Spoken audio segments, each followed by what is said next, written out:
President, thank you for sitting down with me again. Thank you. Very proud to be talking to you. You've been really busy, and I have to ask you, it's been 7 or 8 weeks since would-be assassin Thomas Matthew Crooks climbed on top of a roof on a shockingly close building right in front of you and fired 8 rounds from an AR-style assault rifle, shooting you in the ear. Take a look at what happened.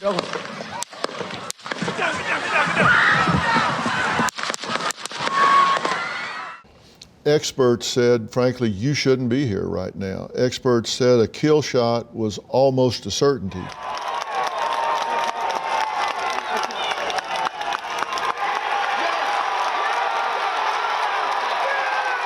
But yet, here you sit. You had to have asked yourself, you had to have reflected on this. How am I here, and why am I here? How do you answer that question? It's a very hard one to answer. When it happened, it was a whack. I mean, I said something's going on there. It was a real whack to the ear. But you're not thinking about that. And I was lucky I went down quickly, because if I didn't go down quickly, bullets were coming right over my head when I was down. I heard them. They were moving along. They moved pretty fast. I said, how fast does a bullet go? They said about 3,000 miles an hour. That's a lot. They gave it to me in feet, and then they gave it to me. I said, no, I want to know in miles per hour. And it's more than 3,000 miles an hour, and you hear it. You hear the whipping sound. So I was lucky in that regard. But the big luck was, because that's something you can control. You go down quickly. If you don't go down quickly, you have a problem. But the big thing was the turn. And it wasn't only the turn. It had to be a perfect 90-degree turn, or I wouldn't be with you today. And I had to be looking at something to the right. And the people, we had massive crowds, and they were in front. So there was no reason to be looking to the right. You had no people right or left. And you know the graph, my all-time favorite graph, showing my great numbers on immigration, stopping immigration virtually at the border, which is a big subject. And I was very proud of that graph, but I only use it about 20% of the time. It's always on my left, and it's always at the end of my speeches, always. And this was the very beginning of the speech. I mean, like the very beginning, it was on my right. So if you add it all up, it's like millions to 1. Millions, the odds. But I made that perfect turn. I just see it on television again. It's today, just before I came in. It's up big on the screen again today. And in finding out, I have the endorsement of the NRA, but I don't know. I have no knowledge of guns. Like, as an example, I have 2 sons that have extreme knowledge. They're great shooters. And Don and Eric both told me separately that that's a guaranteed shot for a bad shooter from that distance. 130 yards sounded like a long way away. As a shooter, that's a very close target. They said, to relate it to me, they said it would be like sinking a 1-foot putt. I said, that's not good. So why were you spared? You've had to reflect on this alone in the middle of the night in a golf cart riding down the way thinking about it. How do you answer that? Why were you spared? So there had to be some great power, because you just can't say millions to 1, millions to 1. I used to say 1,000,000 to 1. It's much more than that, because, again, you have to pull down the sign. There has to be a reason to go right, and I never go right. There's no reason. And not only go right, it's for about 1/8 of a second. It's not just right. It's out of all the time that we're on this planet, it's 1/8 of a second, right? So I shouldn't be with you. So is there a purpose? Well, is there a reason you think you were spared? I mean, the only thing I can think is that God loves our country, and he thinks we're going to bring our country back. He wants to bring it back. It's so bad right now what's happening. When you look at the crime, the horrible things that are happening inside our country, and it can be solved. It can be solved fairly quickly. It has to be God.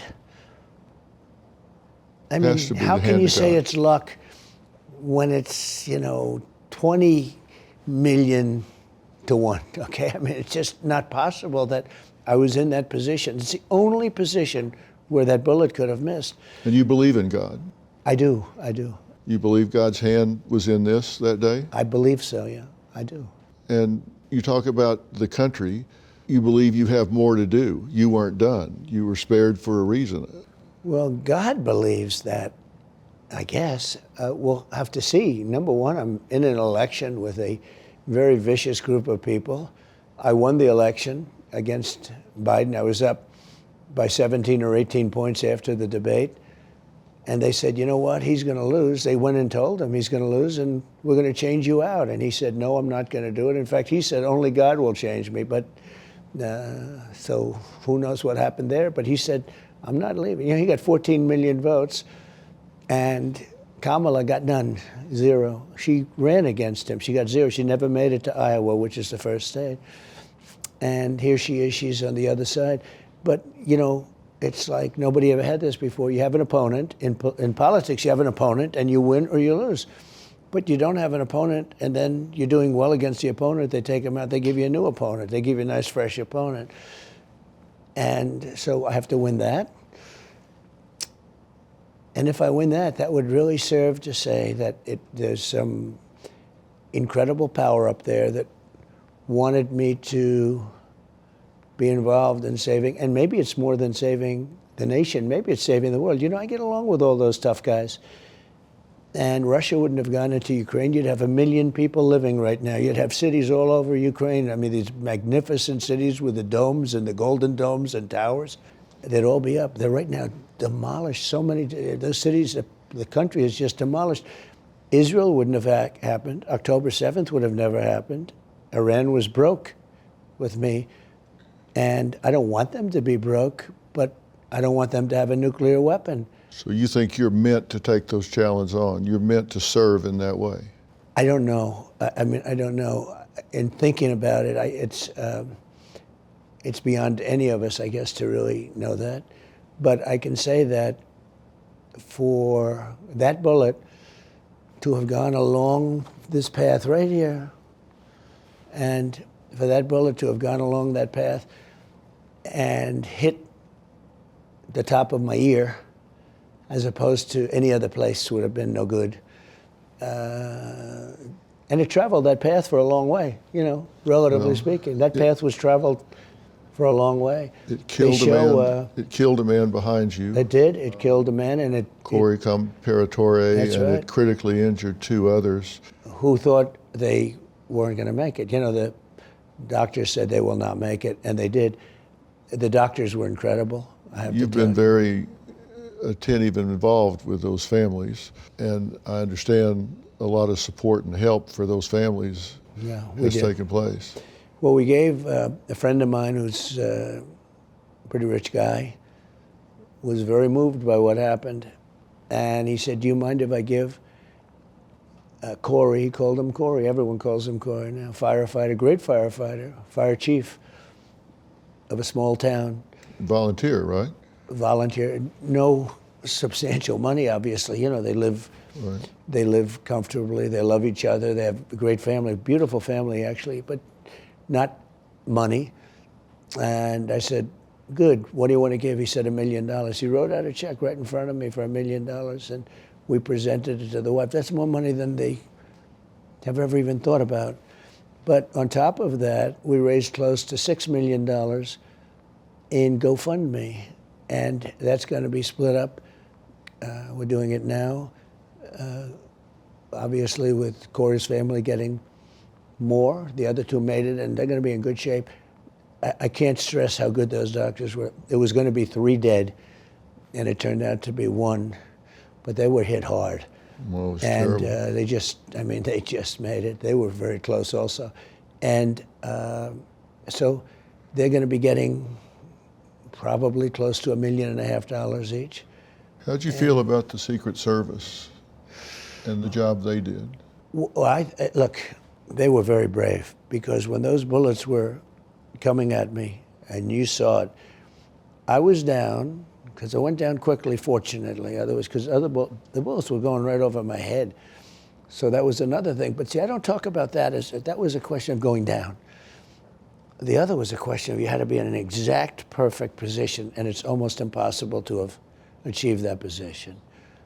You have to be right, you have to have used the graph. The whole thing is just so crazy. You never use it at the beginning of the speech. Never, I've never used it at the beginning. I just said, pull down the graph, and I look over at the graph and I get whacked. Sort of like a bolting deer. Don, my son Don, said it's like a bolting deer. Great shots can miss a bolting deer. They shoot simultaneously with the deer bolting, and it bolts for some reason. I guess that was my bolt. But it was absolutely amazing. But the Secret Service, obviously somebody should have been on the roof. You can't, the roof was empty. And there was a lack of communication between local law enforcement and Secret Service. It seems to be coming out. So they're going to have to work that out. I can say this, on stage we had great bravery because bullets were coming at me and they were coming right on top of me. And within about 3 or 4 seconds, I was covered with bodies. Had the sniper, the Secret Service sniper, and it may have been somebody else in addition, may have been a local police shot also, I don't know. But had that shot not been made from a long distance, much longer, and hit its target, one bullet, then they would have been dead probably, because there would have been a pile and he would have been shooting into the pile. And in addition, you would have had a lot of people killed. This could have been like that Las Vegas disaster where that horrible human being killed a lot of people at a concert. Has this changed you? Has it changed your appreciation for life? Has it changed anything about you? Did you hug your kids extra hard? I mean, has it changed you? You know, a lot of people ask me, and a lot of people say, like, have you developed any fear of, you know, doing this? Like, because look, being president is a dangerous job. It's much more dangerous than a race car driver or than anything. It's probably the most dangerous profession if you think about it. Just go up and down the list. So you have 46 and numerous left early or got hit. It's a very dangerous job. I never realized how dangerous, but I was at the border yesterday and they were a dangerous place. He allowed it. He and her allowed it to become dangerous. It's a very, very dangerous place. I was doing an interview and Secret Service said, "Sir, please, no more standing up." They don't want me to stand up. You know, people, especially with the kind of weapons they have today, people have shots. And, but it's a great job. It's an interesting job. You can do so much good, but it's a dangerous job.